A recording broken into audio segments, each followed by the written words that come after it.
And welcome back here to Novak Fieldhouse on the campus of Prince George's Community College, where we have the matchup that we've all been waiting for.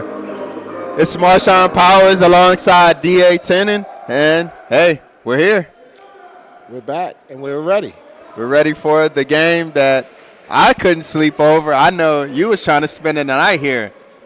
Man, when I tell you that I got breakfast, lunch, and dinner in the vehicle, I do.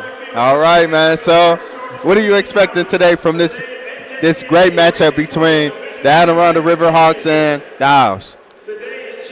I don't know what to expect besides both teams coming out with a lot of intensity and both teams being hungry. This is the championship game. They've met before, and PG came away victorious, won by 16. But I'm looking for a different Anne Arundel today. I'm looking for, first of all, their player to watch is number 24, Davon Cuffey.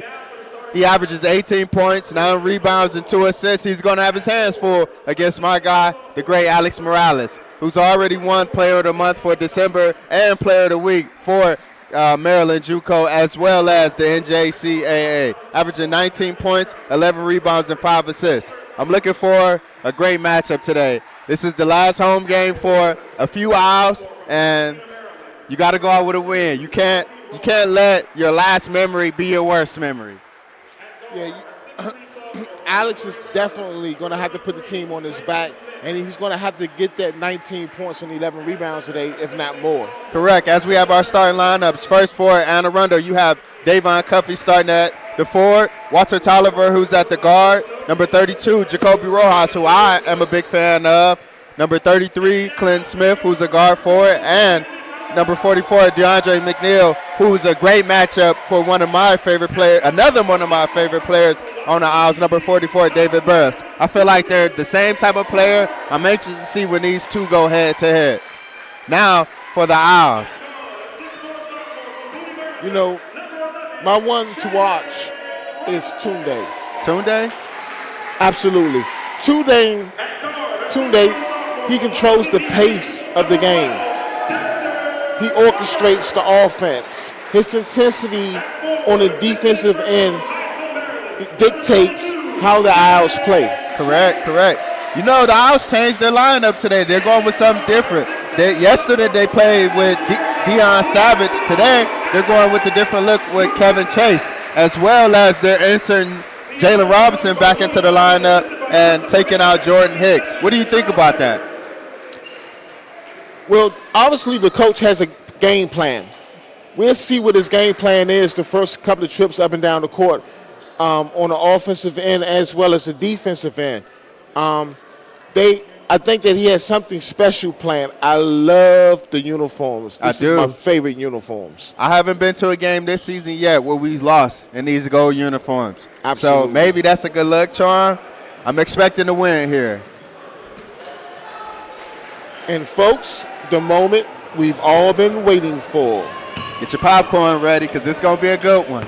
And if you're old like me, go grab your cup of coffee. All right, tip-off is here. Uber Bucks. And it's time for tip-off.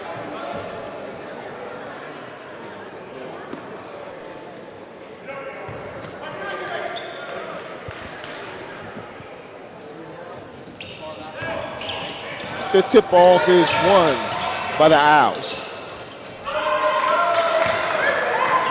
As the Riverhawks take the floor in their all-blue uniforms, trim in green. The Owls are setting up some offense, looking to score it instantly. I talked to Alex before the game, and I gave him this look. I said, Alex, can I get 30 out of you tonight? He said, Brett, I got you. So I'm looking for a big game out of Alex Morales tonight. Yeah, that would definitely be big if we could get 30 points out of Alex. But we also need that 11 rebounds and possibly 6 or 7 assists. True. The Owls are starting up in a 2-3 zone. They're not looking to force anything right away. They tend to start very slow, let their opponent get a feel for their opponent, and then start to attack. Cuffey with the first shot of the game. It's a three-pointer. It was short. The rebound fought for. The Owls come up with it. That was a good block by Alex Morales.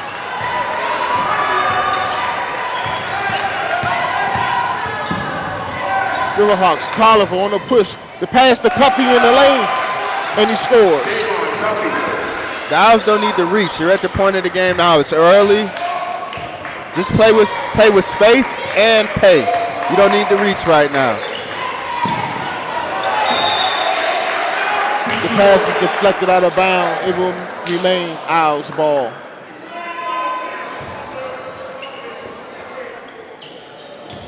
And Arundel has a much deeper team than what I saw when they faced them just a few weeks back. They weren't this deep before.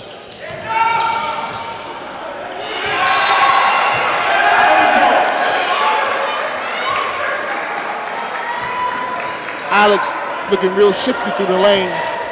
The shot was blocked. Little body contact, no foul call, but the Owls will keep the possession. Inside to Morales, and Morales turns and he scores. Good first basket by Alex. This crowd tonight is really hyped. The chance of defense already at the 18-minute mark of the game.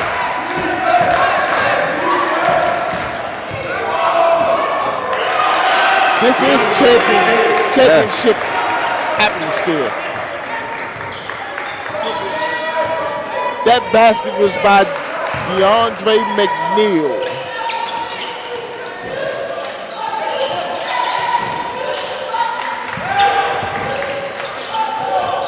As the Owls swing the ball around the top of the key. Tunde on the dribble. Tunde to the lane. Tunde shot is rejected. The loose ball picked up and scored by Kevin Chase. We're going to go ahead and give Tunde that assist right there. I'm going to say Tunde got an assist on that pass. Tunde with the steal. Behind the back. Dribble up on the left hash. The pass. The three-point shot is up. It's no good. Rebound Owls. Back to Tunde. Tunde for three. Way off. This is where the Owls normally become comfortable. When they start playing in transition on both ends, that's when they're at their best. Riverhawks down to Cuffy. Cuffy back out to Tolliver. Cuffy might have got away with one right there. Inside low post. Good low post defense there by Kevin Chase.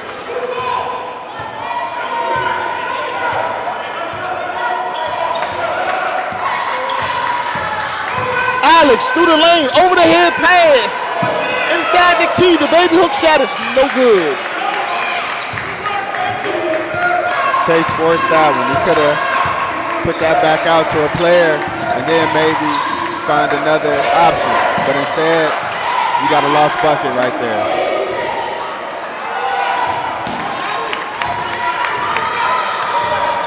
We got us a good one so far. Good competition so far. It's early in the game, but both teams are playing with a lot of heart and soul. This is what a championship game should feel like. Morales through the lane. Bump to the floor. Turnover. Tolliver on the push. Down court with the bump. The shot no good. The rebound to the big man, DeAndre McNeil for two.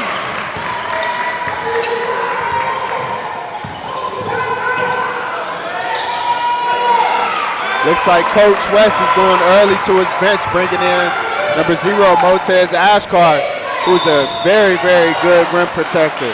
So I'm looking for Ashkar to come in early and to maybe slow down McNeil a little bit.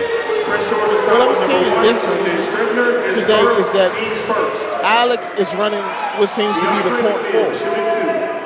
point forward. Tunde is not orchestrating the offense. The ball is not in Tunde's hand.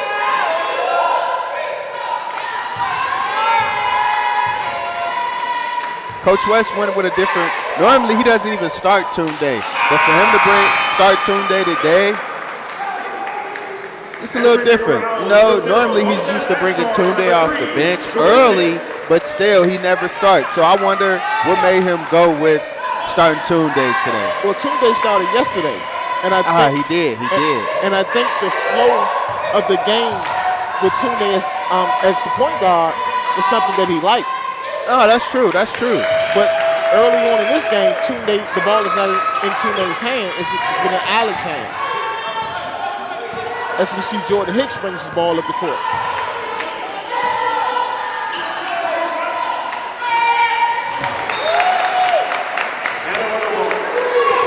I think Alex might have passed out a little more earlier than what Ashcry was waiting for, which caused the turnover right there.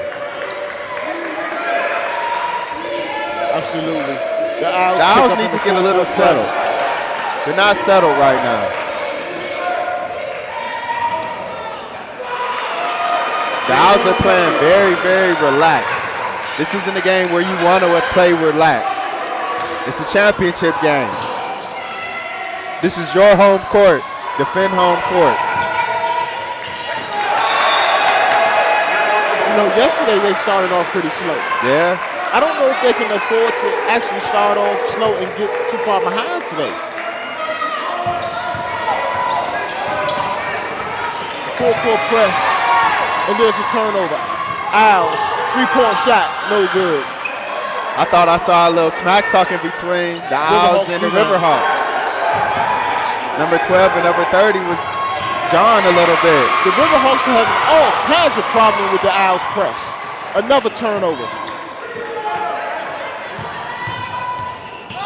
Jordan Hicks with the drive. Back out to Tunde for 3. Short. Tolliver with the rebound. Tolliver on the push between the legs. He needs help.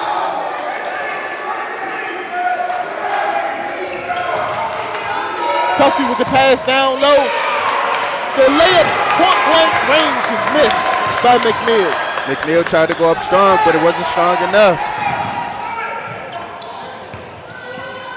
Tunde swings it over to Hicks. Hicks to Alex. As the Owls set the offense back up. Good fake. The layup is not good. Again, the Owls with an offensive rebound. Morales going to work.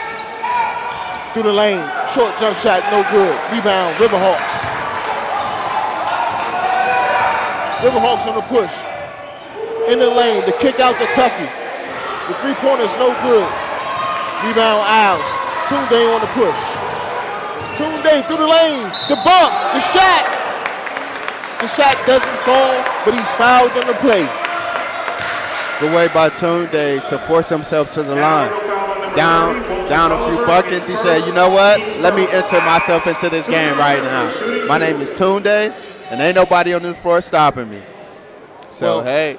I would love to see Tunde be more aggressive. I like the ball in Tunde's in his hand. Let him orchestrate the offense. Because quite frankly, you need Alex doing more. You need Alex to come off picks and to score, isolations and things like that. With the ball in his hand, everybody's standing around. It just doesn't seem to work.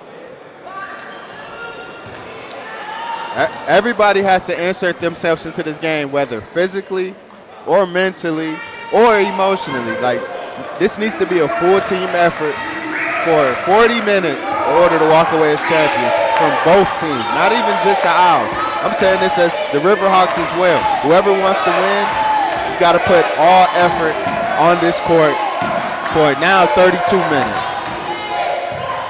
Jacoby the pass in the middle. Again, McDaniel can't hit the layup. Back come the Owls. Jaden Hicks. Jordan Hicks to the basket. Denied. His first, team second. But he was fouled. Too much. Jordan Hicks. That looks like a clean block. That looked like a clean block to me as well, but hey, some of them home court advantage calls you could get sometimes, but I'm going to have to say Cuffey might have got all ball on that one. And Hicks has taken advantage of that. Yes, sir. Making the first free throw.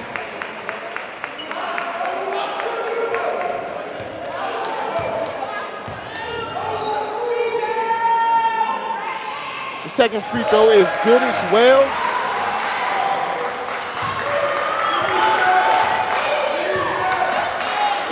The Owls are creeping themselves back into this game slowly but surely. They're only down 3. Jacoby with the short jump shot that's no good. Alex up court, pass to Tunde. Tunde swings it down to the low post. Oh my God. Escar for 2. Motez with a nice little footwork down there. He missed the dunk in pregame. I told him we can't have none of that in the regular game. He said he was going to clean it up, and I'm liking what I'm seeing so far from the big fella out of Landover Hills. Quentin Smith on a 3-point shot that was missed. Back down court. Tunde to the lane. Tunde with the shot and the foul. That's that fearless one right there. Quentin Smith with the foul. Tunde Scribner shooting 1. Tunde here, driving baseline, fearless, tossing it up, getting the easy at 1.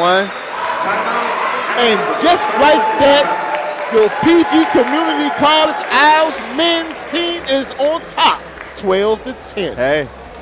Just like that. Just this like that. Scores, all it took was a little momentum, huh? This team scores in a hurry. Hey, a solid run, slow it down, don't do nothing that you're not forced to. This should be an easy win. And then with this crowd behind them, you hear the chance of defense, and then the cheerleaders pumping them up.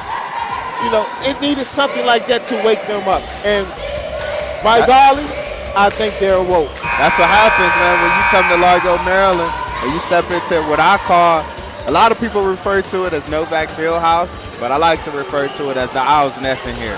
The Owl's Nest. Because when you come in here, you're bound to get trapped. I like that. And here come the Riverhawks. Tolliver setting the offense up. Over to Smith. Pass off to Roadhouse. Back to Smith. Quentin Smith for 3, no good. Rebound Tunde. Tunde on the push. Tunde stops. He pops. And he fires. And he scores. Tunde for 3 points. Tunde done warmed up. The worst thing you want to do is get Tunde on fire. Because when he hit 2 or 3 threes in a row, he does not stop. Morales says, get that out of here. Alex on the push. Through the lane. The shot is up. No good, but he's fouled on the play. The Owls are starting to play with a sense of urgency right now, I'm starting to see. Yeah.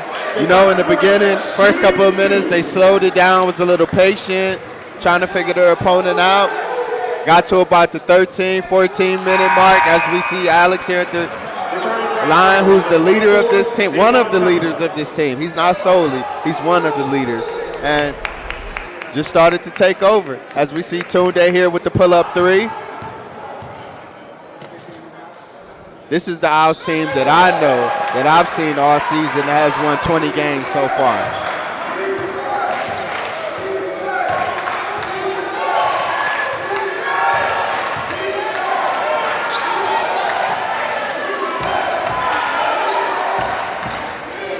Roadhouse swings it. Puffy shot is short. But they're going to charge. Prince George's foul on number 0, Motez Ashkar is first, team second. That might have been one of them little tic-tac fouls right there, I believe. Line, shooting 2.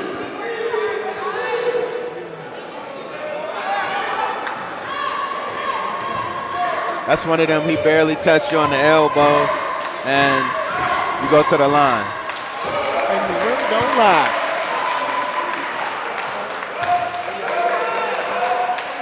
Puffy at the free throw line. The second free throw is up, and it's good. Alex swing the ball to Tunde. Tunde stop. He pops. This time no good. Cuffy with the rebound. Tolliver on the push. Tolliver with the pass in the lane. The layup is, the layup is missed twice. 2 offensive rebounds by McNeil, and he could not put the ball in the hole. And Arundel was starting to go away from the simple game plan that got them the early lead. They're on a 1-8 run right now, and it's not looking good for Anne Arundel. The Owls are starting to play that full court pressure, and I don't think Anne Arundel can stay with the speed of this game. You know, the opportunities are there for the Riverhawks. They have to capitalize. Right. I've seen too many missed layups. McNeil has missed at least 5 layups. He's left 10 points out there on the floor. Too many missed Easy. layups, and the ball isn't moving fast enough. They're holding on to the ball longer than they should. Alice with the spin move in the lane. The 360, the shot was up. The shot is good, and he's fouled. And listen to this crowd. This crowd is electrifying, especially off a move like that, a spin move with the and one to follow. It's hard to not get excited when you see plays like that from a great player. I tell you, this kid, he's out of New Jersey. New Jersey has produced some fine basketball players. You figure the names of Kyrie Irving. I think Shaq's from New Jersey. So McCuffey in the lane. The baby hook shot is no good, but he's fouled. you got a lot of good talent in the tri-state area. 21, Deion Savage is first, team's third. Davon Cuffey shooting 2. Cuffey once again back at the line. First free throw is no good.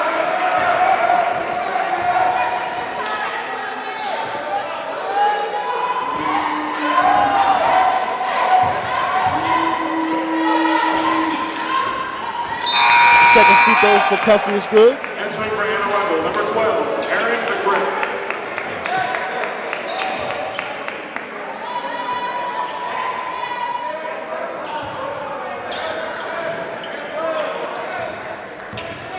All right, we got a 19-12 lead here, giving the Owls a little bit more cushion room. Morales calling for the ball. The crossover to the lane. The double pump. Just in and out. That was good work. That was good work. That was good hustle by both teams.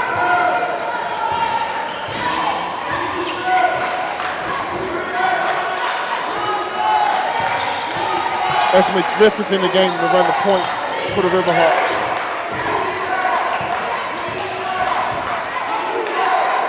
McGriff again. McNeil can't get a layup to go.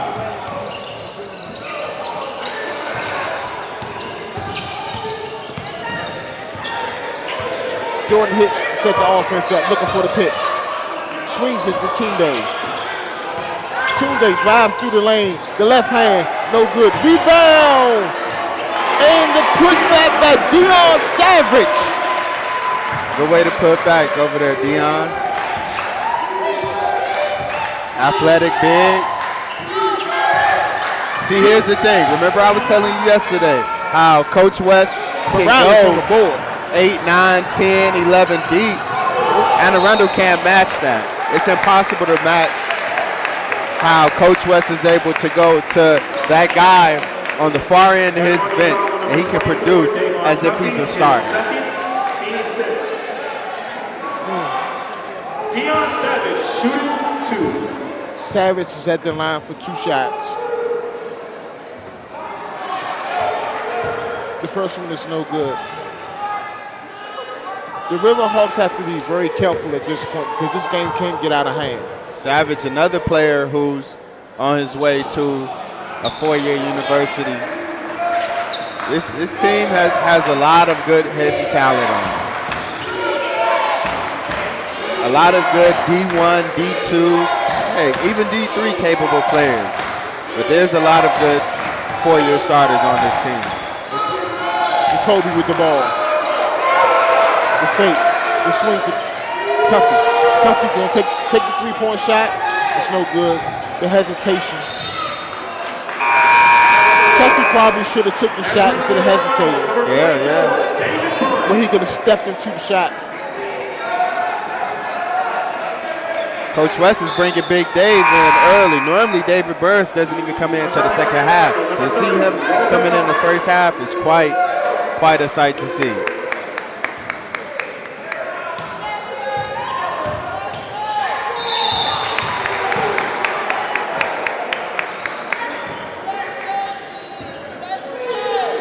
Prince George's foul on number 44, David Burris, his first, team's fourth. Davon Cuffey shooting 2. Cuffy is making a living at this free throw line in this first half.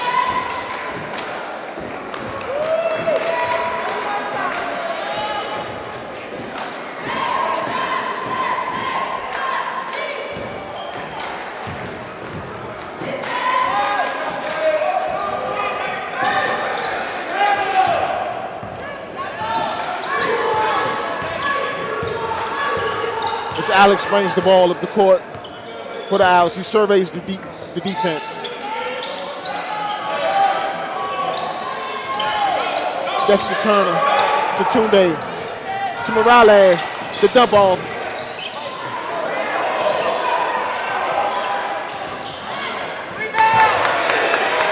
Good second chance rebound there by David Burris.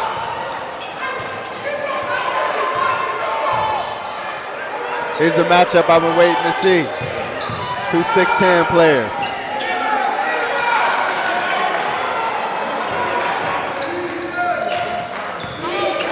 That was a good offensive series there, but unfortunately they didn't get a bucket. As Tolliver says, well, if nobody wants to put it in the hole, I will. Walter Tolliver for the Riverhawks with 2 points. Timeout, Prince George. And there's a timeout on the floor. The Owls are only up 6.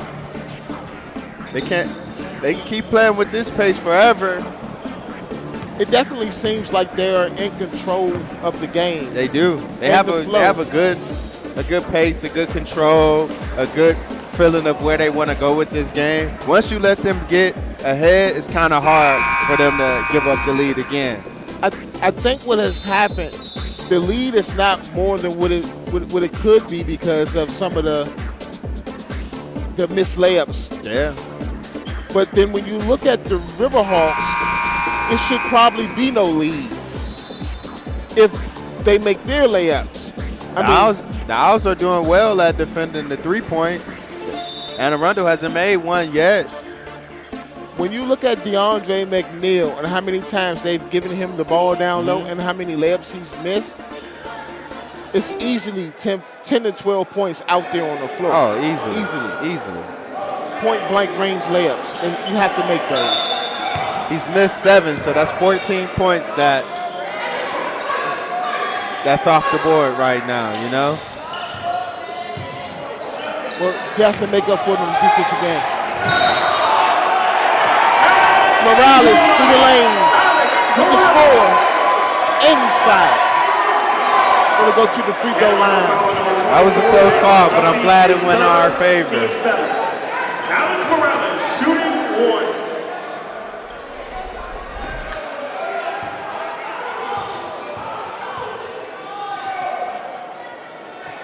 Free throw is up and it's good. Returning for Arundel, number 42, Joseph Chase. Now into the game for the Owls is Daniel Medina. Yeah. This is a kid to watch. Yeah, Dario Medina, corner 3, is nothing to be messed with. He is a streaky shooter. And he can play a little defense, so they brought the right person at the right time into this game. You're absolutely right. Yesterday, when he got into the game, he changed the whole pace of the game with his defensive presence. And then he got hot with the 3-point stroke. Alex, the bounce pass. Not to be. Turnover. Broken up there by Clinton Smith. Entering for your Owls, number 23, Miles Weaver.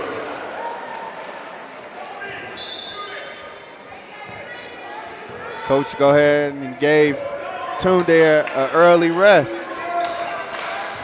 Brought in Weaver.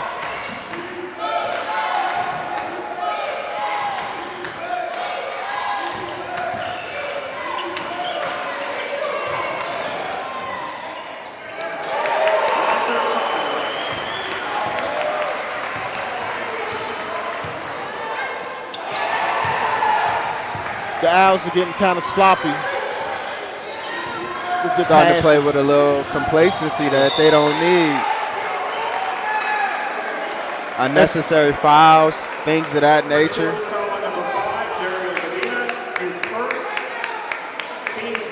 As Walter Tolliver just went straight down the lane. That's going to be rewarded with 2 free throw attempts.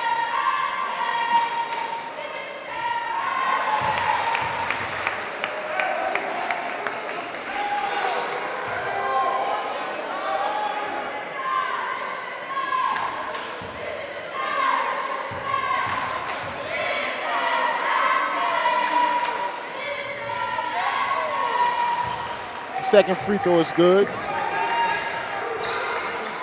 And the Riverhawks are going to apply some full-court pressure of their own. The pressure is easily broken as the Owls get the ball to the middle. Alex, baseline reverse, is good. What a good patient bucket right there by Alex. Didn't force anything. Saw that he had an open lane. Went ahead and took the easy bucket. That was one of his Michael Jordan moves. Yeah. Baseline, reverse. Jacoby with the bounce pass.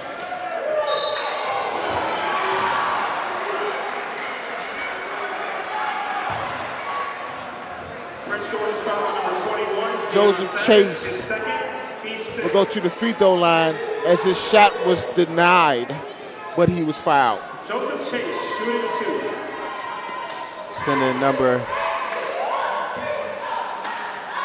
42, Joseph Chase, out of Glen Burnie, Maryland, to the line for 2. Chase, a freshman. That's right for your Owls, number 14, Darren Rivers. The big man, Darren Rivers, number 14, is checked into the game. Brings some physicality to this game. Big body. Yes, sir. As the River Owls, the Riverhawks pressure the ball. Alex is calling for the ball, but Rowhouse is saying no. In his grill. Rowhouse, body on Alex. I want to see how Alex responds to this because this can very well take him out of his game. Rowhouse is in his face with a body on him at all times. Well, when you got players like Miles Weaver hitting threes from the left corner, you could live without Alex for a little bit because this time is coming in the second half. He turns up in the second half. That's what the best players do when it's crunch time. Jacoby's 3 is off. Tolliver with the rebound. Sets the offense up. A sling pass down low to McNeil. And McNeil is fouled. Alex didn't need to foul him on that play. Just let him go up, go for the block.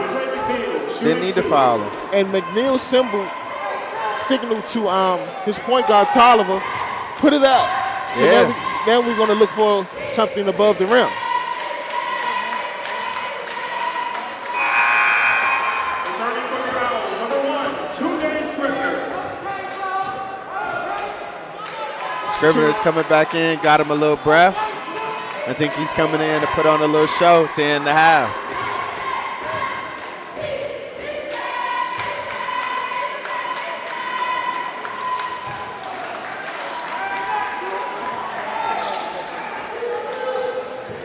The Owls with an 8-point lead. As Alex brings the ball up.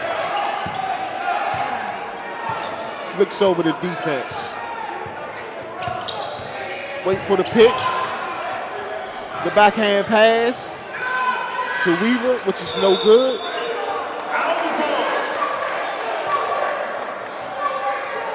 Weaver's three-point shot a little too strong. However, the Owls maintain possession. Again, Alex surveying the defense, patiently setting the offense, waiting for the pick. Didn't use the pick. The push-off pass. The pass back out three for Weaver, and there's your man, Weaver for three. That was a good offensive set right there. A lot of ball movement, a lot of screens being set. A lot of patience. A lot of patience. Weaver As we with see the steal. Weaver here with Weaver the down steal. court, behind the back. Weaver to the basket. The basket is good, but there's a foul called back at half court. His second, team's eighth. Miles Weaver shooting 1-1. Weaver's at the line for the 1-1. That was Let's see what he does. That was actually a good foul because Weaver was out on the breakaway. I thought it might have been a clear path, but there was someone already down here. I was thinking the same thing. The good thing is that they're in a bonus because if they're not, then the foul was called right around the half court line. Yeah.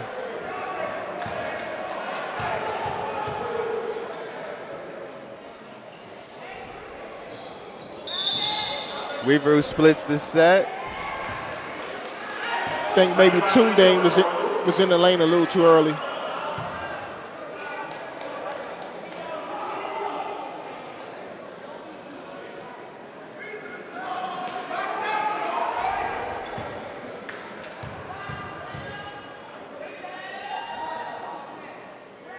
Weaver sets. The shot is no good. Tunde with the rebound. Tunde with the drive. The scoop shot is up and in. I tell you this, Tunde, when he gets around that basket, is dangerous, fearless. We talked about his body control yesterday, how he gets in the area, he hangs in the air, and twists. That's a talent and a skill that can't be taught. No, that's something that you have to work on every day and master it yourself. Let's see, this was the problem with Alex handling the ball. Alex is playing down in the box. He got the rebound. But Tunde is ahead of the field. But Alex's first thought is dribble. If he looks up, Tunde is free for a layup.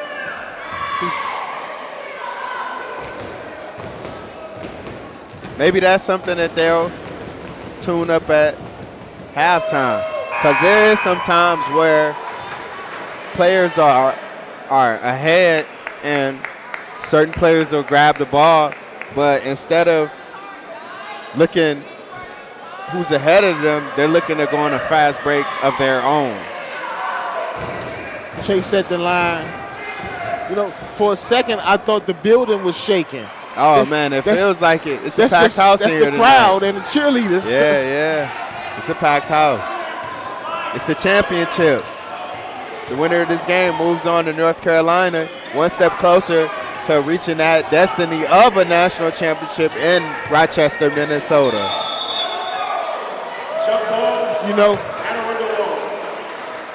As we got us a jump ball, ball's going towards Arundel.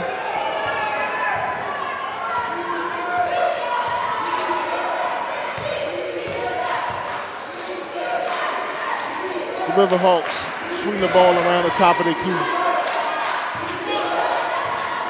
Tolliver from the left wing for three, and it's good. Walter Tolliver starting to pick up his A game now. He said, if we gonna win, I'll do it by myself. I don't think you're gonna beat this Owls team by yourself. That's gonna take an effort of everyone. Good pass by Alex. The reverse layup is missed by Dexter Turner, but the Owls have the possession. Alex on the spin move.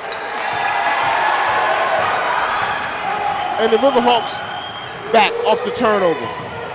In the lane, Jacoby for 2. The Riverhawks are starting to make a little run of their own, I see. They're closing out the half on a positive note. They were down +10. Now they're down 7. And you can hear the fans that come with the Riverhawks. Exactly. The Riverhawks are not going to lay down. The Riverhawks just crossed the borderline of Arundel County. As we are here in PG County with the men Isles and Tunde with the pass inside the ash Good pass from Tunde to Mo. Tunde recognized that, hey, I got Mo on the baseline. Easy pass, easy bucket. Mo tears Ashcar.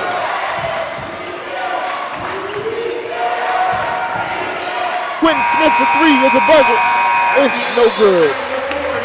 And that is the end of your first half, folks. This has been a really entertaining game.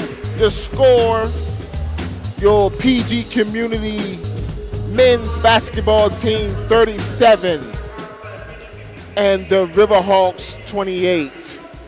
So, DA. Yes, sir. What have you seen so far that you like from the Owls this first half? What have I seen that I like? I can't say that there's anything that I've seen that I don't like. Okay. The score is 37-28. Well, what can the Owls do to extend this lead from 9 to maybe 19? Continue to do what they're doing. Okay. I like to see more of Tunde with the ball in his hand. True. The Riverhawks, the question is, what is it that they need to do to get to stay in this game and possibly pull off a win? Make the Owls shoot more threes. The Owls aren't a good three-point shooting team. Yeah, they've been hitting them here and there, but if you turn them into a three-point shooting team, the Arundel could possibly stick around. If you keep them from going inside, Tunde with his acrobatic layups, Alex from getting to the lane easily, Motez, the rest, you'll possibly shut them down. But we'll see more here in the second half. As we got more action coming from you soon, we'll bring you back in the second half here from PGCC TV. The Owls 37, the Riverhawks 28.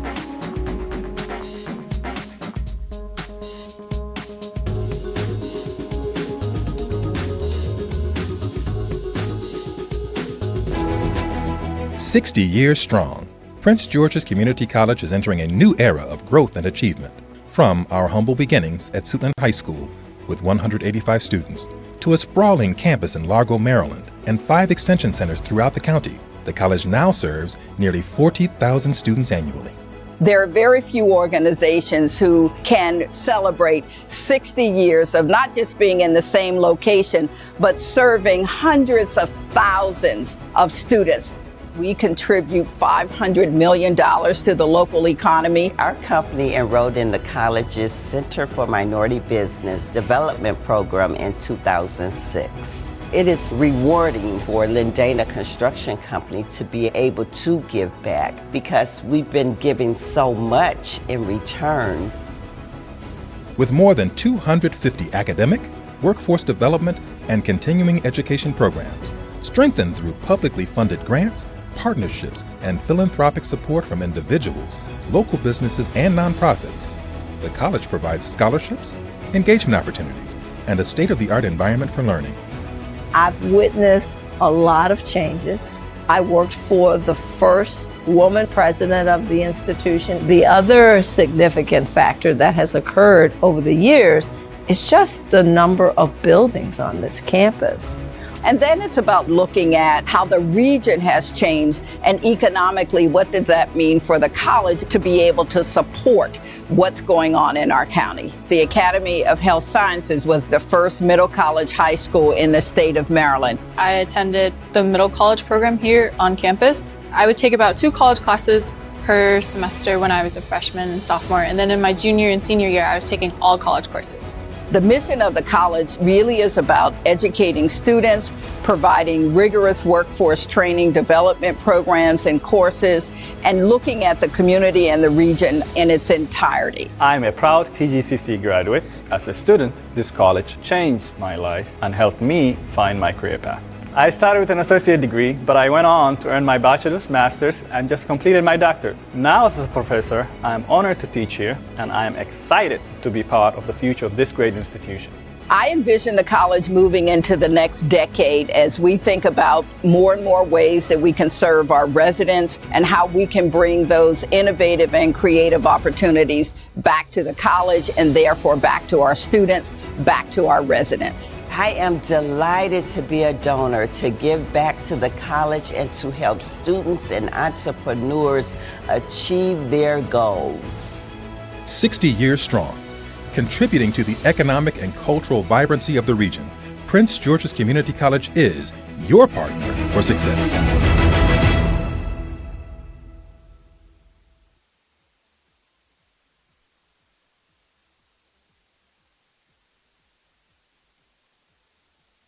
I'm here with Prince George's Community College wing star player Alex Morales. How you doing, Alex? I'm doing good. First off, I want to congratulate you on winning the Maryland JUCO Player of the Month for December. What does that award mean to you? I mean, it's a good award. It's a big award to win, but none of it could happen if I don't got my team wasn't around me. If I didn't have my team with me. How did your team impact you on winning that award? Like, what helpful things did they do as far as to help you win that award?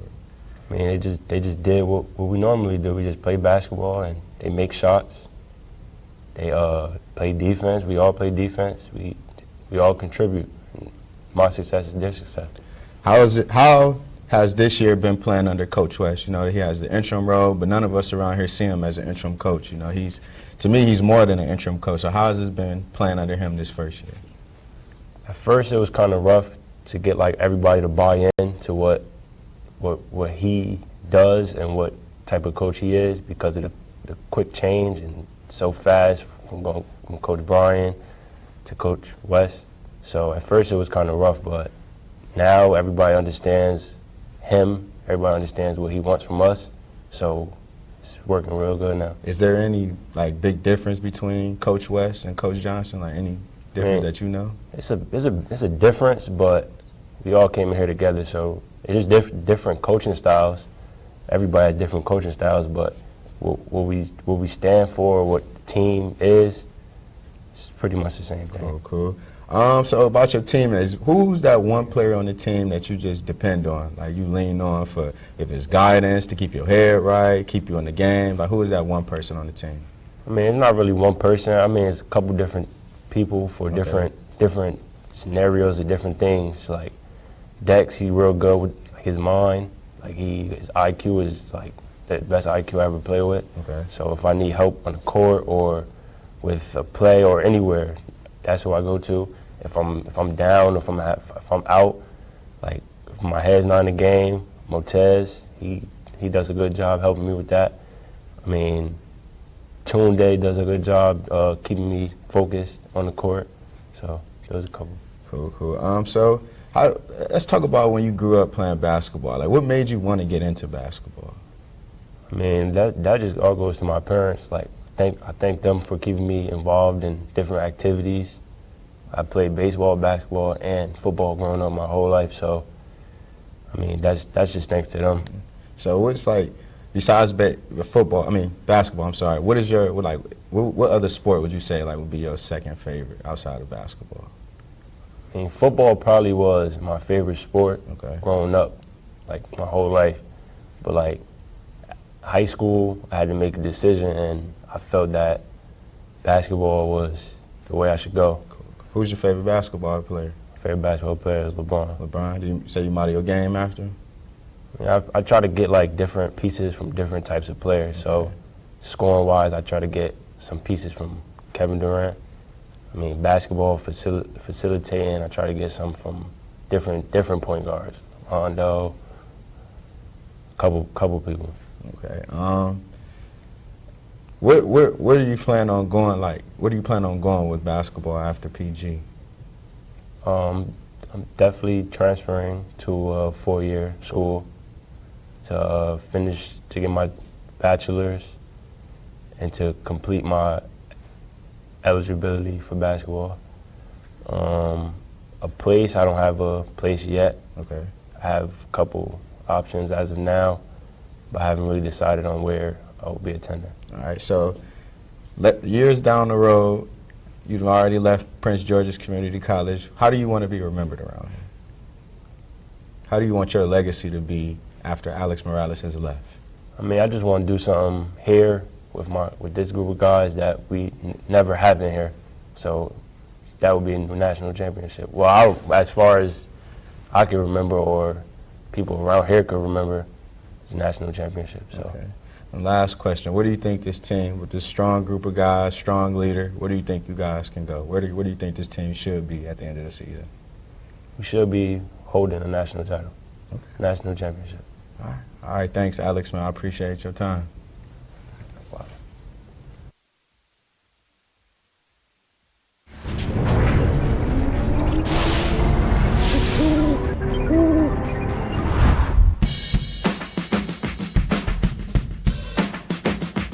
Good afternoon, everyone. My name is Marshawn Powers, and I'm here with Sportsnest. And I have Prince George's Community College men's basketball players Kevin, Jordan, and Dion here, and I'm gonna ask them a few questions, have a little fun with them. We're gonna play a little this or that, where I'm gonna ask you guys 5 questions with 2 answers, and I want your favorite answer. All right.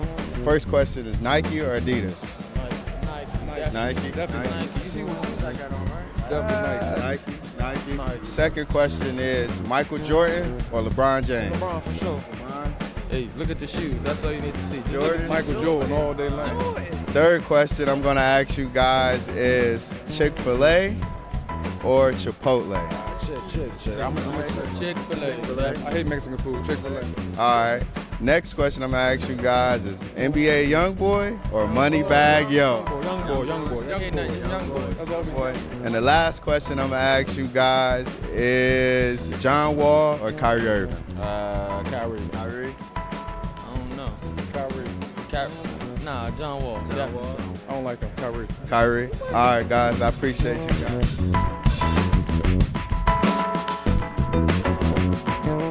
Get cooking on your new career in culinary arts at Prince George's Community College. If you're a foodie with a passion for the art and science of cooking, our degree and certificate programs will give you the skills you need to follow your dreams of becoming a professional chef. You'll learn in our new multi-million-dollar Culinary Arts Center. Launch your career at Prince George's Community College.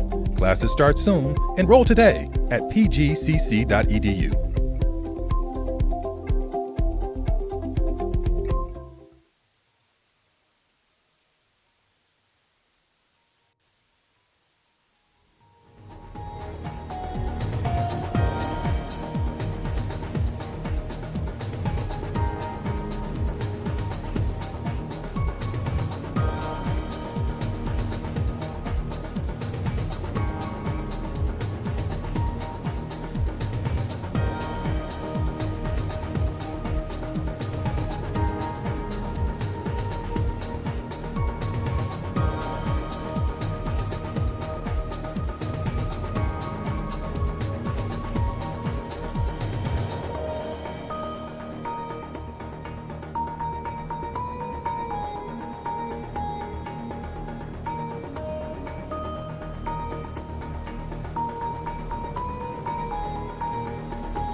We're here at the halftime with the score of 37, Prince George's, 28, Arundel. The numbers show. Prince George's has been dominating on just about everything but free throw. What do you think Anne Arundel needs to do to right this ship, turn this around? What can they do? Or is this an Owls game? Look at the 3-point field goal percentage, 9%. Well, seeing off some of these highlights, you got Alex Morales here with the great spin move and got the and one behind it. Tunde, who you can't just let pull up in your face. You got to at least stop him. Tunde's been killing it around the rim. Second chance points here by Deion Savage.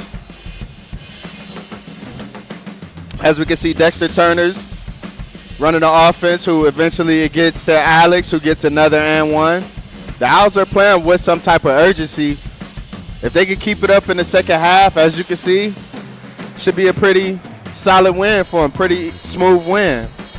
But I'm looking to see Anne Arundel step up and just not let the Owls have their way. Well, it should be a pretty easy win. But as we can see by the scoreboard, doesn't say that. Yeah. So this Riverhawks team is still in the game.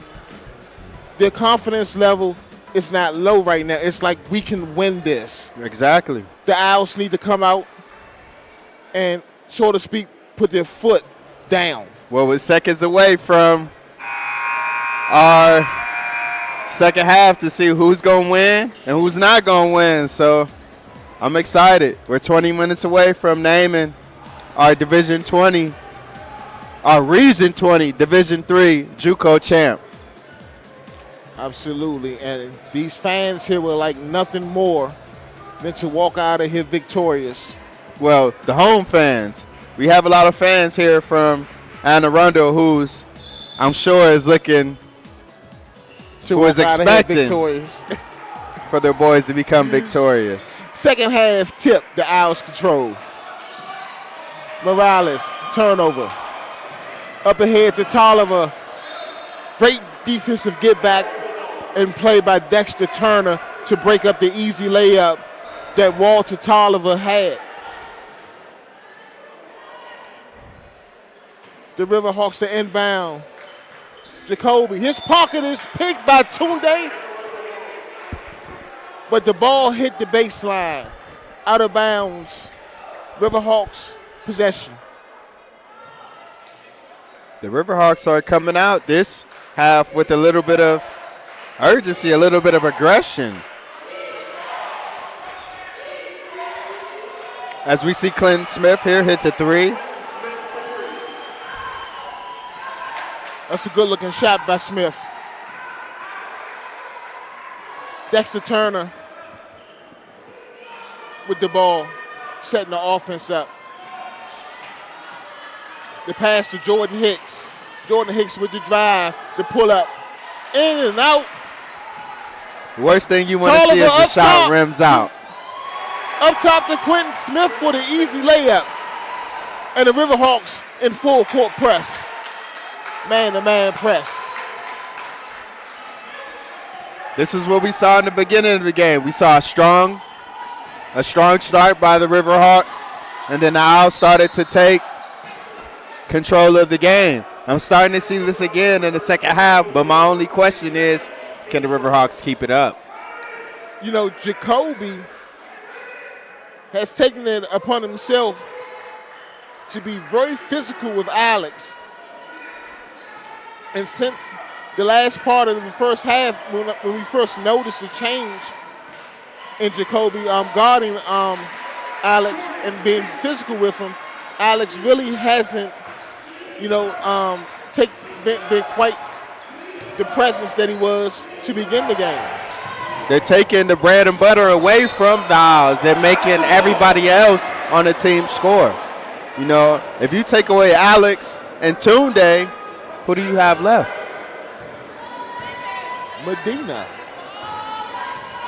And I'm surprised that Medina hasn't been in the game a little bit more tonight. Last night we saw Medina light it up. I believe when a guy's hot, when it's working, you don't mess with it. Tolliver setting the offense up.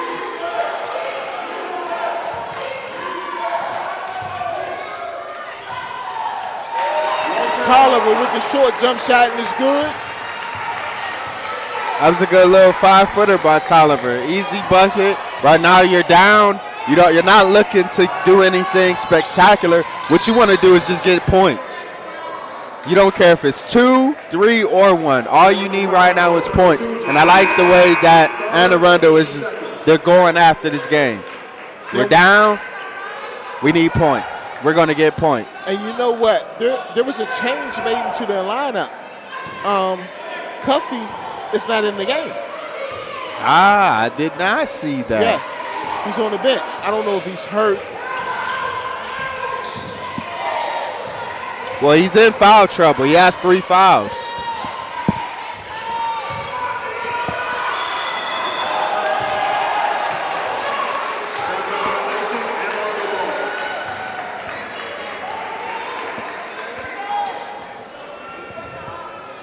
Yeah, so we got to figure out why Cuffey didn't come out in the second half of the game. He has 3 fouls. He has 3 fouls. That was first half, 3 fouls. Prince George's foul on number 0, Montez Nashkar, his second, team's first. DeAndre McNeil shooting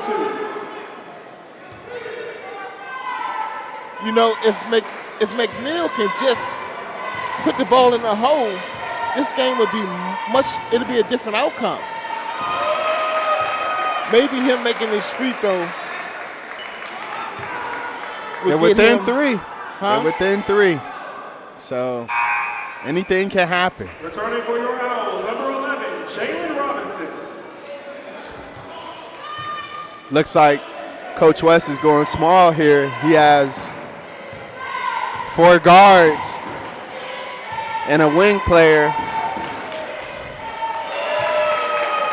You know, the free throw shot release looks good from McNeil. I can't figure out why he can't make the easy ones around the basket.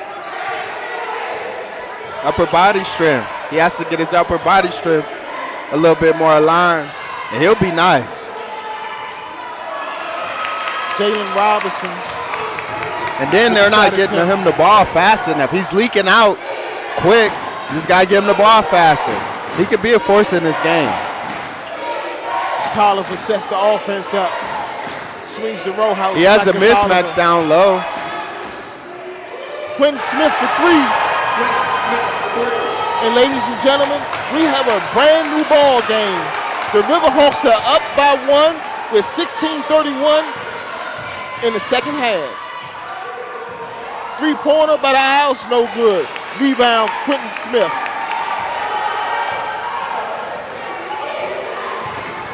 Tolliver through the lane. The left-hand shot is up, and it's in. The Owls are losing their identity right now. They're not playing Owls basketball. I don't know what type of basketball this is they're playing. Jordan Hicks for 3. Morales up high, can't control the rebound. And again, the Riverhawks with the ball on the push. Tolliver again through the lane. Past the row house, it's broken up. The Owls come back. Alex Morales to the basket. The shot would not fall, but there is a foul called on the play. So we got an update on Cuffey, why he's not in the game. He has 3 fouls. In JUCO, you only allow 5 NCAA rules. Well, in this case, NJCAA rules. You only allow 5. So with him having 3 fouls right now, I'm sure the head coach, Coach Snowden, doesn't really want to get one of his best players in a position where when they get down to 10, 8, 7 minutes where he won't have them. Well, I'm going to be honest with you. This lineup that he came out with Cuffey on the bench, it's working. It's working. They're up. As far as I'm concerned, if I'm a Riverhawks fan, Cuffey can stay on the bench. Yeah, of course. You want to keep Cuffey on the bench as long as you could, because here's one or two things. One, it gives him a chance to get some much-needed energy and get his mind right to say, hey, We're up 1. I'm going to come back into this game, and I'm going to do whatever it takes to keep this lead. So you can look at it a multitude of ways. Yeah. But this lineup that he came out with in the second half is a lineup that you have to look to see in the last couple of minutes of the game. And again, McNeil cannot put the basketball in the bucket. Point blank range. McNeil 6'9", 6'10". I'm sorry, big fella. You got to dunk that.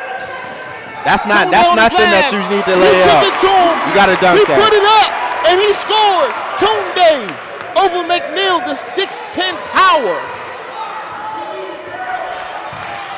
That was a good bucket right there by Tunde. Going body to body, refusing to take no for an answer. Came away with the bucket. Alex on the push.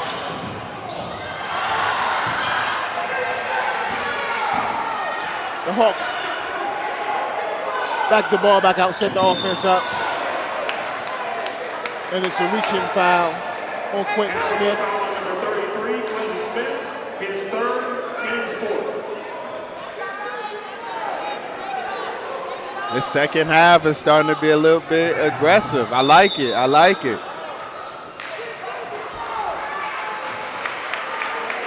Neither team is taking no for an answer. They figure the first half is over.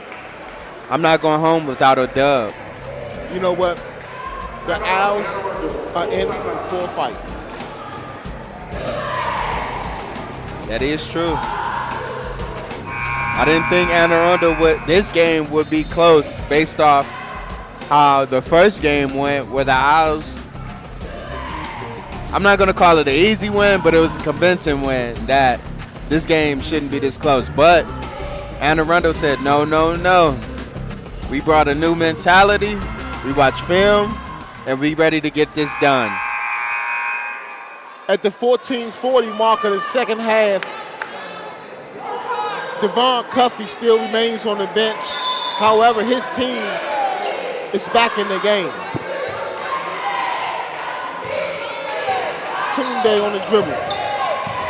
Tunde to the lane, in the lane. The layup is no good.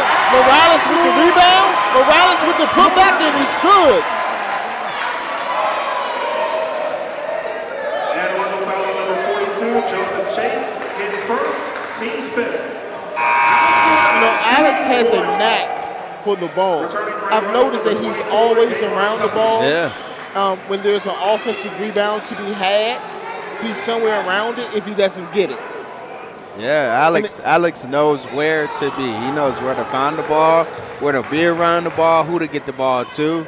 That's one thing about number 2. And it leads to opportunities like we just saw, you know, easy putbacks and ones. Mm-hmm. As the Owls go up 4.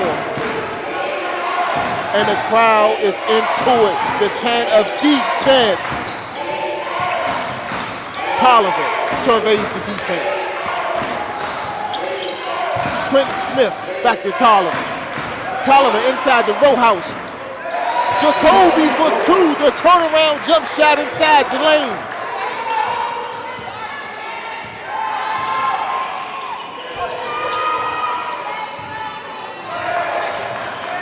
Careless with the ball. Turnover.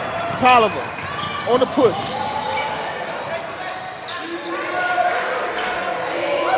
The Riverhawks are starting to push the pace a little bit. They're starting to play up to PG's pace, I see. Quentin Smith, ball, 3. Quietly, Quentin Smith has started to accumulate a lot of points here. As you can hear, the Riverhawks fans. And the Owl fans say, I can't hear you because this is one of those back-to-back scoring wire games. This is going to be a tight game. Both teams want it. Alex wants it. Tunde wants it from this squad. Looks like Clinton Smith and Tolliver wants it for Arundel. The three-point shot by Tolliver is up, and it's good. The assist, Quentin Smith.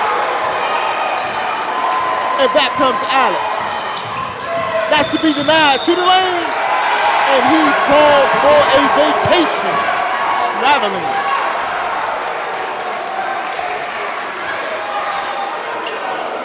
Morales was trying to go back to New Jersey on that one. Come on, Morales, stay on campus right quick. The Owls have to slow down on the turnovers. Turnovers has been one of the Achilles heels to this team. Got to slow it down. This game has gone back and forth the past 7 and some odd minutes in the second half. Yeah, this is based off what we saw in the first half. I would have never thought that this game would be this close. As you can see here, Dexter Turner is setting up a good pass for Jordan Hicks. You got Clinton Smith here for 3, who's been a spark in the second half for the Riverhawks. Here's Walter Johnson again with some contact for the rim. Tunde going body to body right here. So, I mean, this game has been even. No matter what percentage each team is shooting or who has high, this game has been a pretty even game so far across the board with 12:43 left in this game. It certainly has, and this is what Championship Sunday is all about. Yeah. With 12:43 left, it's going to come down to who wants it more. Which team wants it more, which college wants it more, which coach wants it more, which player wants it more, who wants it more. Now into the game is number 24, Cuffy. And a rebel foul on number 44, DeAndre McNeil, his second, team 6. Cuffy seen his first action in the second half due to foul problems. And Arundel is knocking on the door of putting the Owls at the line for the bonus here soon. They might want to slow down on the foul calls. Yeah, especially in the second half, you have to. That's 3 points with the clock stopped. Yeah. I'm looking to see, I want to see more out of everybody outside of Tunde and Alex. As you can see, Jordan Hicks here with the wide open jump shot. Everybody on Arundel is focusing on number 1 and number 2. If you're not number 1 and number 2, you should be stepping up big. Charlotte has his pocket kick back Tunde. Tunde to the basket. The shot was blocked. The Owls rebound. 3-point attempt. As you can hear the crowd go crazy. The 3-pointer. What a good shot right there by Dexter Turner to give the Owls the lead again.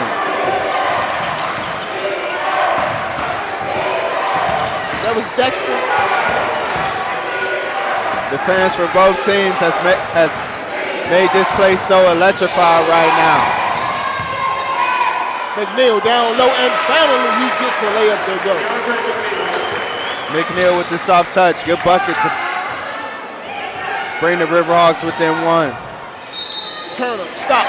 He pops. The shot attempt is no good. Red short is foul on number 0, Motez Ashkar, his third. It was an offensive foul call. And the Riverhawks will inbound the ball.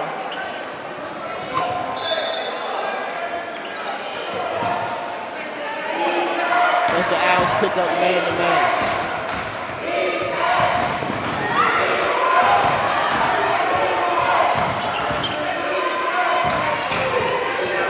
The Owls are playing a bit of a man-to-man defense here.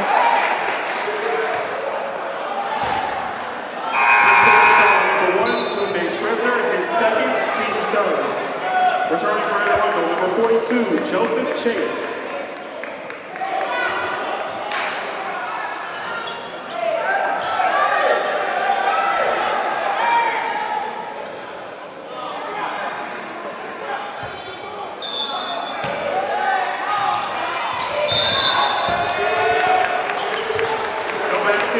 That was an unnecessary foul right there by Ashkar. He didn't really need to foul the player. Let him get the inbound, set up, play some defense. Now, it'll put Coach West in a predicament of one of your best rim protectors having 4 fouls and being on the verge of fouling out. Had some good opportunities, but haven't been able to get the ball to fall. That's Jordan Hicks. Good hustle play there by Jordan Hicks. For the deuce. Tunde with the reaching foul. Number 1, Tunde Scribner, his third, team's fifth. Just like that, the Owls just started to foul a little bit as well and put themselves in a tough situation where Arundel is going to head to the free throw line for the bonus here shortly.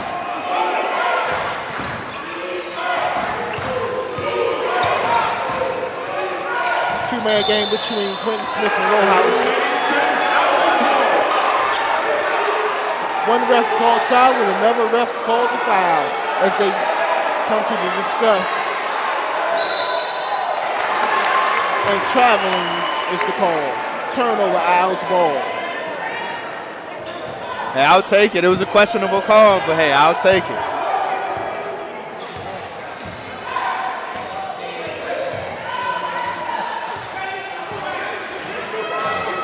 Tunde into the lane.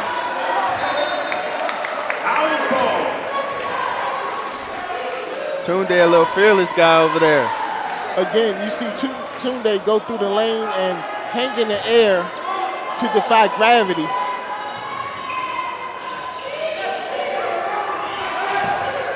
As Tunde sets the offense up.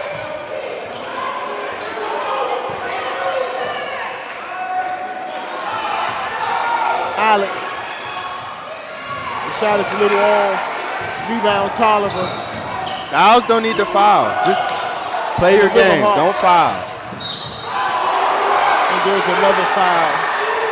Right as I said, we have a foul here. And now it's really putting Coach West in a tough situation because you have one of your best players one foul away from fouling out. So if I was Coach West right now, I would be stressing to my players, don't foul. If you don't have to foul, don't do it. You're up 3. Why do you need to foul? As you can see right there, Tunde reached in, didn't need to foul. The steal will come to you. That was a good pass by Cuffy inside to McNeil. That was a good pass right there by 33, Clinton Smith to the Owls.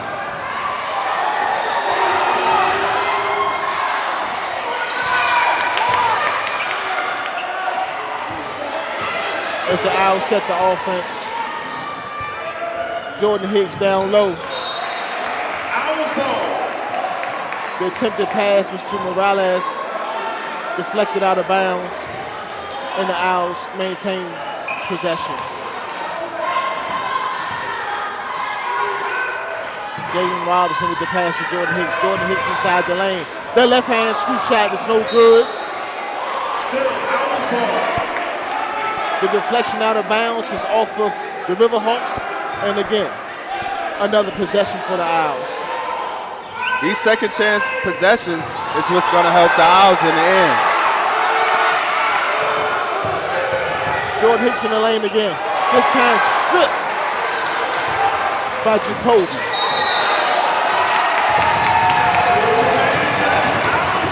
And Jacoby, instead of giving the ball up, is called for travel as Cuffy and Alex gets into a verbal confrontation and someone has to get in between them.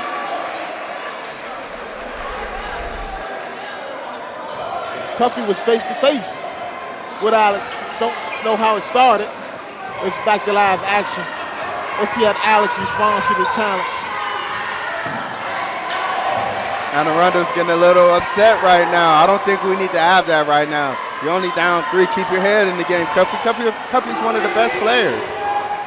You don't need to be getting into any type of confrontations with 8 minutes left on the game. Right now, the focus needs to be on the game. Confrontations like that interrupts the game, and it doesn't help your teammates. As Weaver missed from point blank range.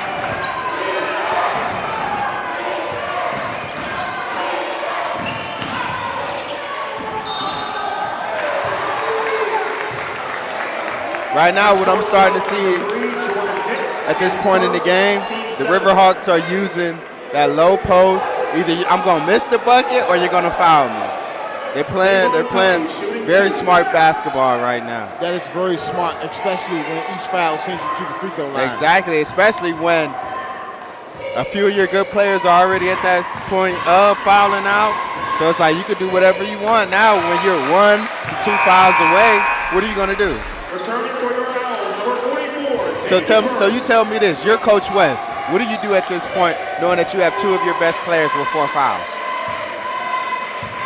Well, with the game this close, I don't worry about it. We play ball. Exactly.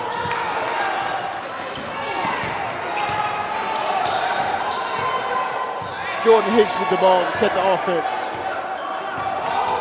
The crossover. The dish, the Weaver. Weaver on the drive. Turner to set it back up. Pick. Pop, pull. Weaver for 3. Yesterday we had a guy by the name of Dario Medina. Today we got a guy by the name of Miles Weavers who's coming in clutch and making that extra shot that's needed to carry this game over for the Owls to win.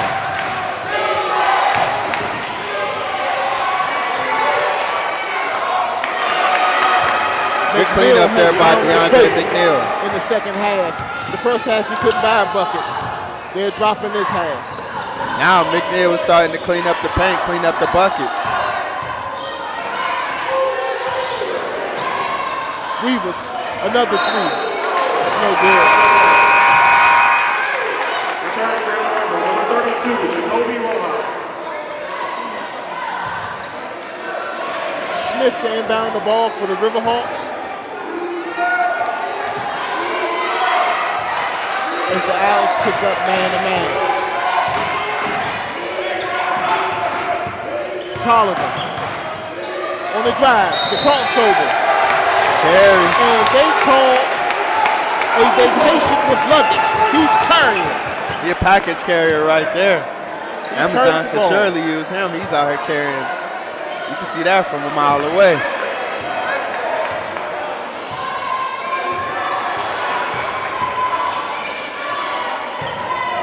Jordan Hicks to Alex. Alex on the wing. Good ball movement so far by the Owls. The pull up, no good. The putback, no good by Burris.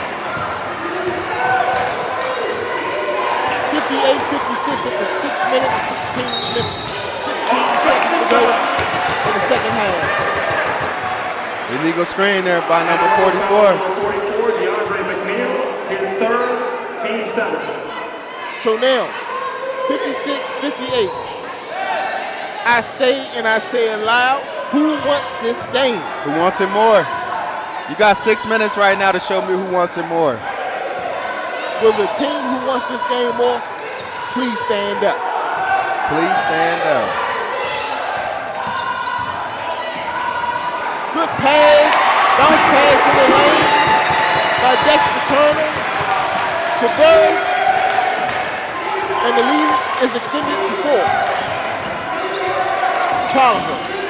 Good pick and pop by Big Dave right there. Cuffey on the drive. Cuffey's shot was short. Cuffey was complaining that he was hit on the arm. And there was no call.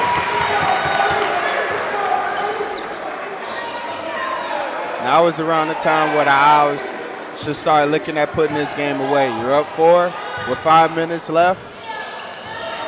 Coach West needs to, about a minute or 2, bring number 1 back in and let him handle his business to put this game away. Turner with the step back. It's no good. And nobody wants the ball. Finally, Cuffey secures the ball. Quentin Smith on the dribble past half court.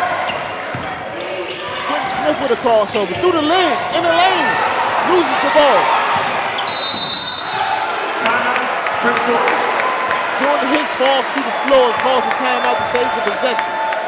30 seconds. What a good hustle play there by Jordan Hicks. And he was smart to know that, hey, I got the ball. There's nobody around me. I'm going to go ahead and take that easy timeout. That way I don't mess it up and we don't lose this possession.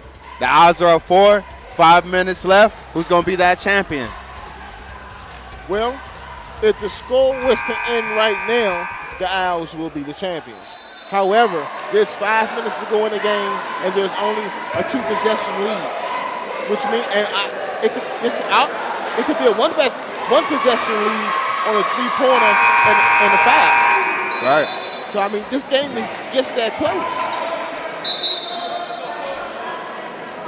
The focus needs to be in each huddle on defense and executing the offensive play.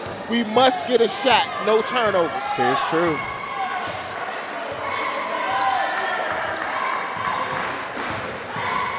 Turner. Look at this to Weaver for 3.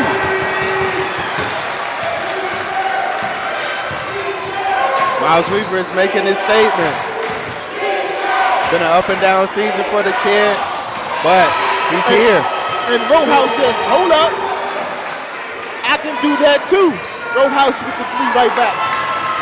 As it remains a 4-point game. A 3 by Jacoby Rojas. The Riverhawks aren't laying down.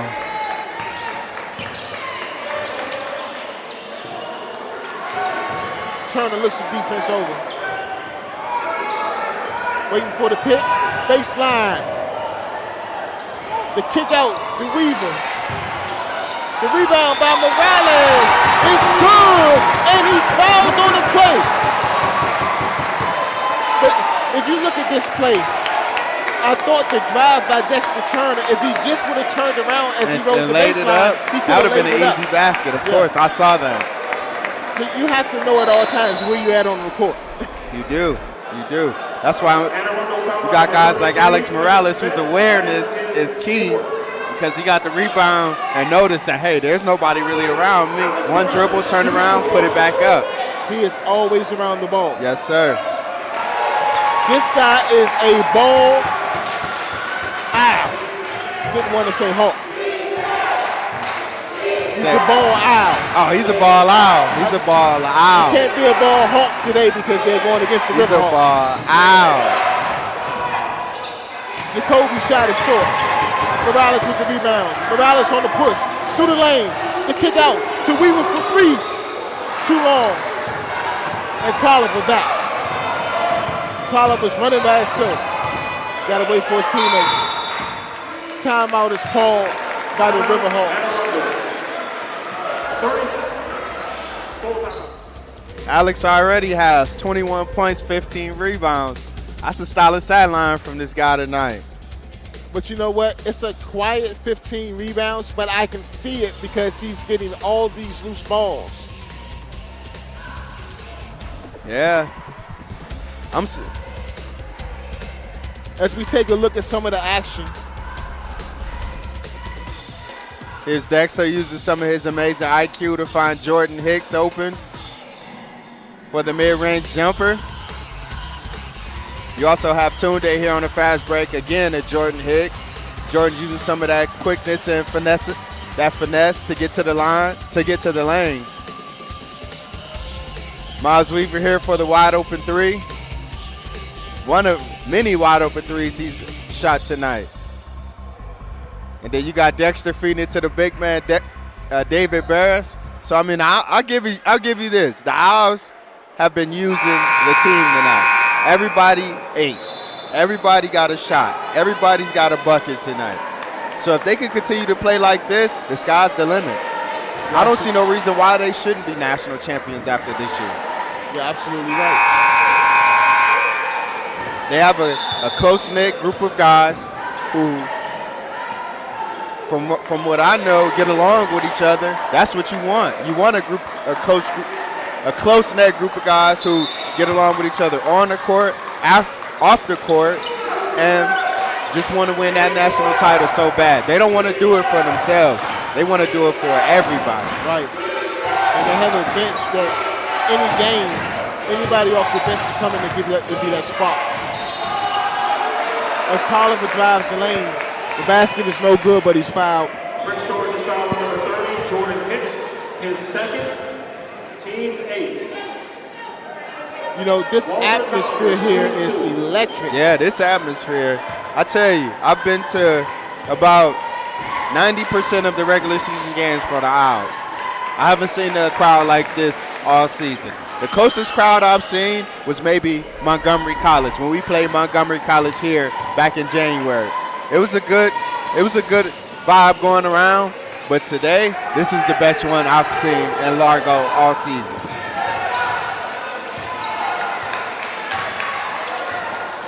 All right, here we go. Owls setting the offense up. Jordan Hicks, top of the key, down the middle. And he takes a hard fall. No foul is called. The ball was deflected out of bounds, and it will remain with the Owls. Hicks took a real hard fall. So far, Arundel has outscored the Owls this half by 4. So if the Owls want to secure this win, they need to get a few more buckets up just to secure this win, because Arundel is on the prowl right now. But, you know, this is a two possession game. So a 2-possession game with just under 3 to play. Is that not giving Arundel hope? I don't know if Arundel knows that they're this close. I'm looking at their bench, and I'm looking at the players on the floor. They know that they're still competing and playing, but it doesn't seem like that they know, okay, this is a championship game, and we're right here. I don't see the bench clapping. I don't see the bench encouraging the fellas on the floor. Let's go, let's go. All of that is needed to be a championship team. The coach, you know, is sitting on the bench. Is he aware that it's 3 minutes to go in a championship game? And you look over at the Owls bench, you got coaches and players clapping together. So would you say that they wanted more than Arundel? Will they count the basket? The basket is good, and Cuffy will be going to the line. You know, Cuffy went down kind of hard. Looking at the replay, it wasn't that much body contact. So, hey, remember I told you earlier when Cuffy was on the bench and he got that breathe, he got his head right? Looks like he's fully energized. He's fully energized, he's fully into the game. He's Everybody not letting this game go. Everybody else is tired. And Cuffy saying, I ain't get my work in yet. And he capitalizes on the free throw. To bring Arundel within 1 possession. We got us a game here, folks. And now the Jayhawks bench is alive.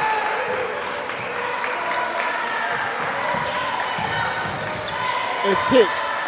Backs the ball out. Set the offense up. Wait for the pick.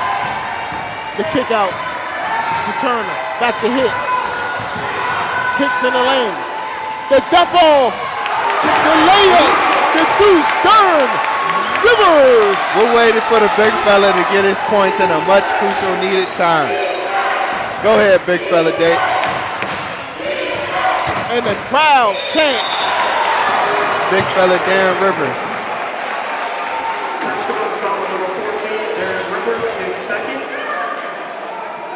They're going to be in a double bonus in a minute. The Riverhawks to the free throw line for 2 shots. As we keep in mind, every foul from this point on will send the player to the free throw line. Since the clock stopped.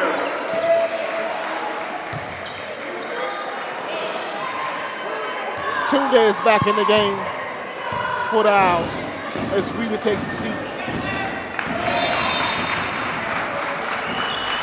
Timeout and full timeout. They're bringing in that guy Tunde to put the game away. The game is too close. You need that nail in the coffin right here. Timeout called by Arundel.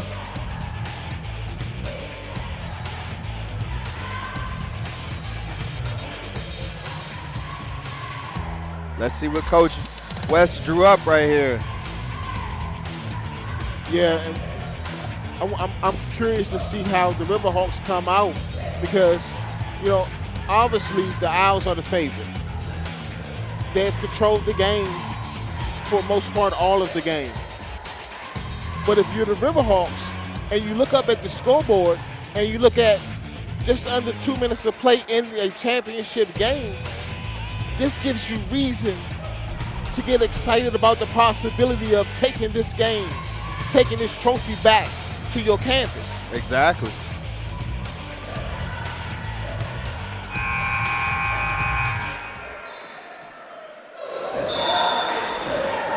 This crowd is up.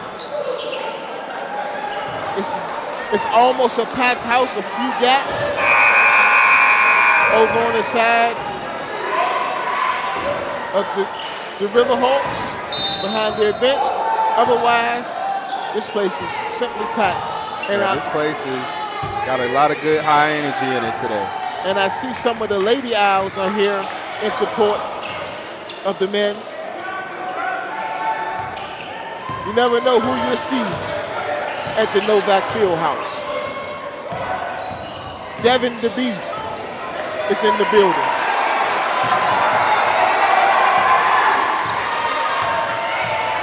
Tunde to the lane with that body control. Tunde tried to go up a little strong, but was successfully denied. Let's see what the Riverhawks got right here.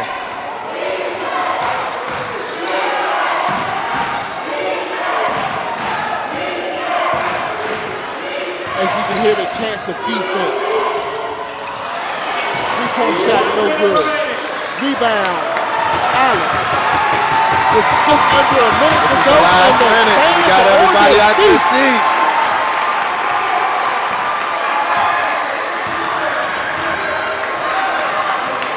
This is the three-point ball game. 43 seconds to go. Tunde surveys. Tunde through the lane. Body control. The scoop. Up, off the backboard, and it's good.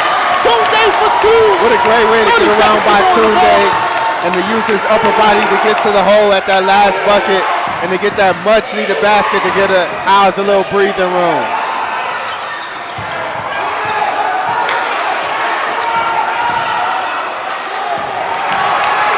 I think that might be it, partner.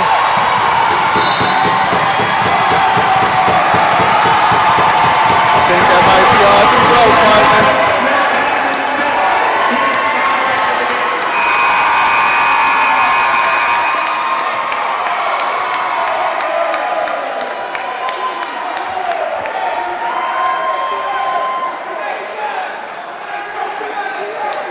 I ain't the sharpest knife in the tool shed, but with 11 seconds left, Owls at the line, up 5. I think we're headed to North Carolina, partner. Number 40, Matt Kern. Double bonus, Alex Morales shooting 2.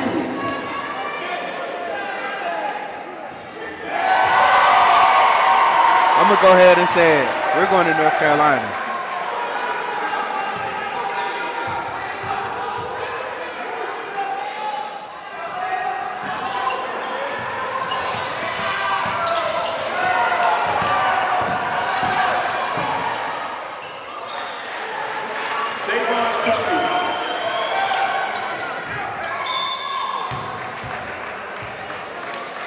As we got a few last-minute fouls here. His first. Jordan Hicks going to the line to sign, seal, and deliver it. This was a good close game. Hats off to Arundel. Don't get me wrong. They played a very, very, very, very, very good game. They didn't just let the Owls come in here and run all over them because it was his home. Because first, it's their home, and they're the top seed. They didn't let that happen. Arundel played a very, very, very, very good game. But like I said, it was just too much. Too much for the Owls. Too much.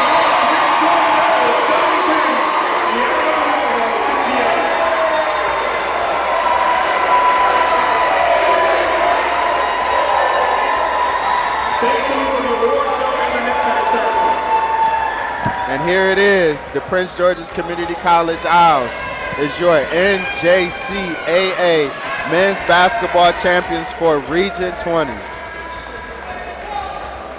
Now they're on to North Carolina, where they'll be one step closer to hopefully achieve their goal of being named the Division III national champions.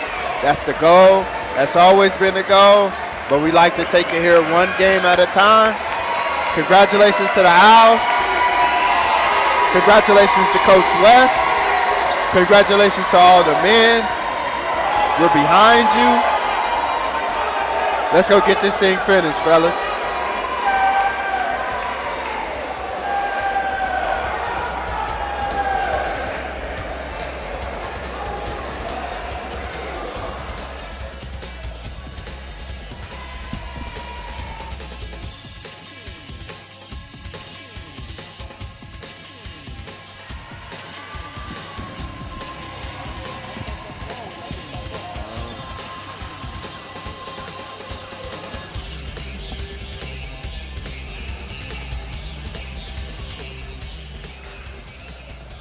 All right, so DA, what did you like that you saw this game? I like the fact that the Owls came out with a win. Both teams fought pretty hard. This was a hard-fought game. I mean, you got to give it up to the Riverhawks. They fought to the last second. They didn't give up. They didn't. When you talk about the Owls, the coaching strategy was superb tonight. They utilized the bench. It wasn't just one player. It was 3 and 4 different players along with a supporting cast coming off the bench. I like what I see. Waiting to move on, see what's next. And then after it's all said and done, I'm calling for Bowie State. Bring them on down. All righty. All righty. I'm going along with you right now as we get ready for the presentation of our awards to the most outstanding players of the game, as well as the MVP. So let's quickly do it while they're giving the awards. Who's your MVP for this game? I think we both know who the MVP is. So let's see if we both agree. Who do you think the MVP for this game is? Well, that's tough. I mean, obviously Alex is someone that you have to consider for MVP, but who else contributed in a big way for the Owls? Miles Weaver. Miles Weaver, you have to of look course. at him. Tunde made, he didn't get the most points, but he made the baskets when we needed them and when it counted. Yeah, but we just named honorable mention. Mm-hmm. Clearly, the MVP is Alex. From New York, Prince George's Owls, Alex Morales. There you have it. There you have it. He does too much. He does. Rebounding, scoring, loose balls, defensive intensity. He does everything. There's no way you can't give it to him. He brings all what's needed to win this game. All that's needed.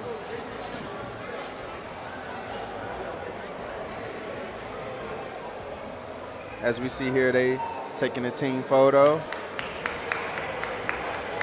I see some of the Lady Owls in the building. I wonder, could we get them? It'd be nice to get another game going on. Well, I like to share the experience with them. This can help them next year to have part. They've been here for the past 2 days. Exactly. So to interview them and see what Misty and the crew has to say about how they feel about witnessing the men win the championship here. That's going to give them something for next year. I'm pretty sure they want to win bad. Our 2019 Region 20.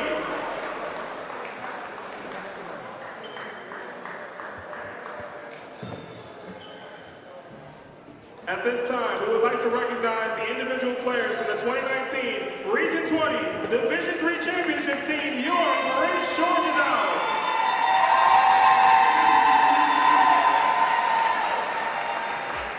As we see here, all the sophomores are walking up with Coach West to accept the award. This is a big group of sophomores. Our owls are being presented now with the 2019 Region 20 Division III Championship Trophy.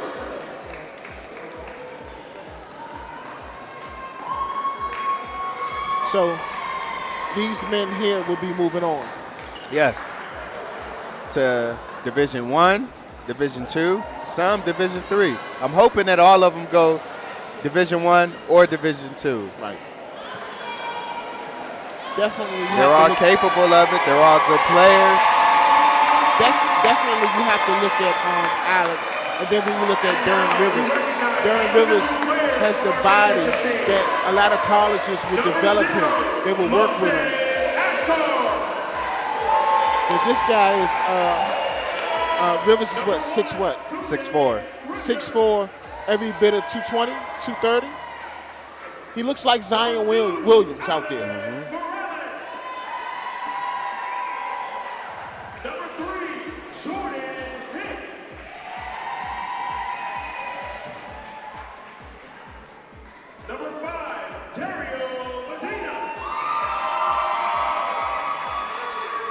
Medina had a big game yesterday.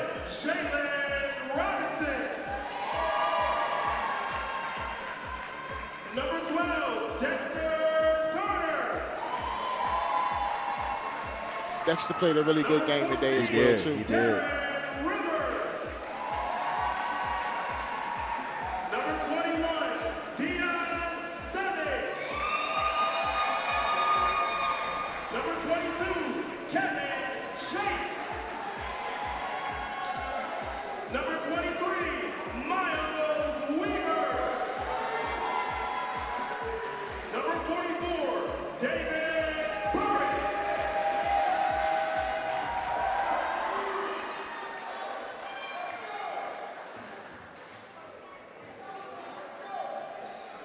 The head coach, William West.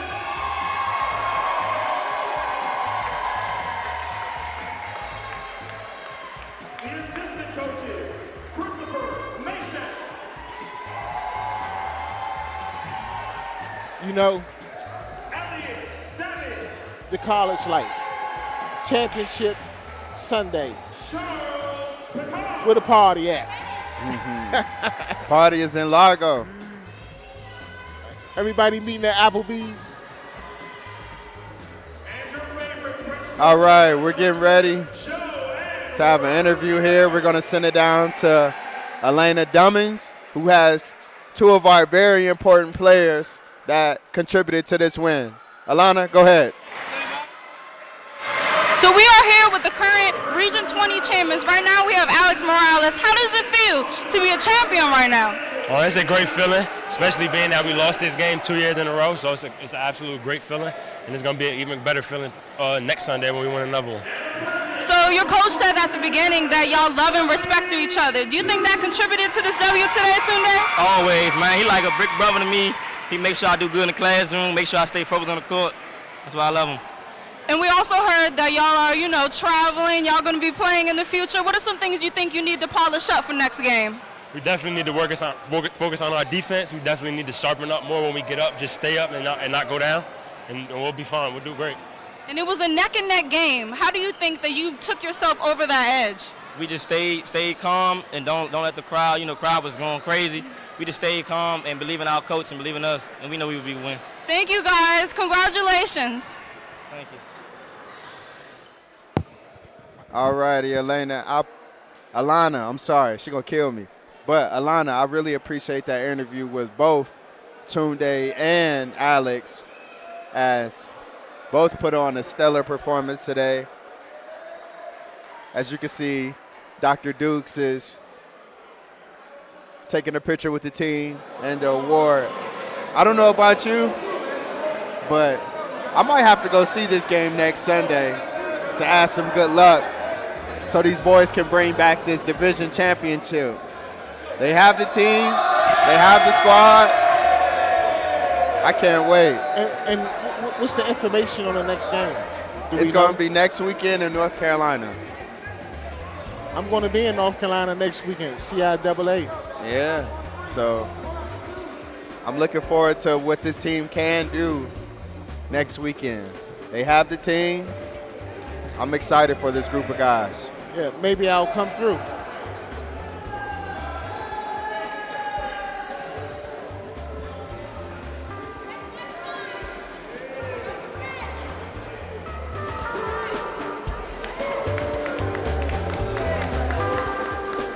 Well, this fight here is over. Yeah, but this is the last time.